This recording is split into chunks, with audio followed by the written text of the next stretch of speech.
এখানে আমাদের বিভিন্ন একাডেমির বিভিন্ন প্লেয়ার শামসুল বাড়ি শিমুল মহতাজ পরিচালক শামসুল হুদা ফুটবল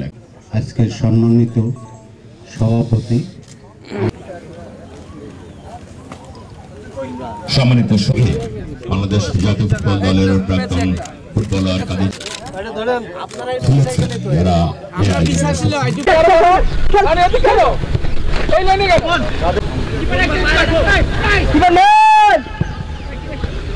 হয়েছিল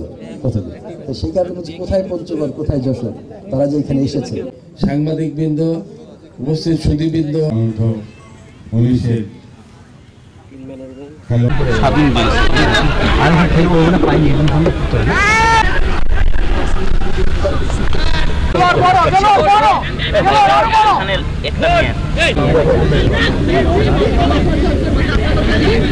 একটা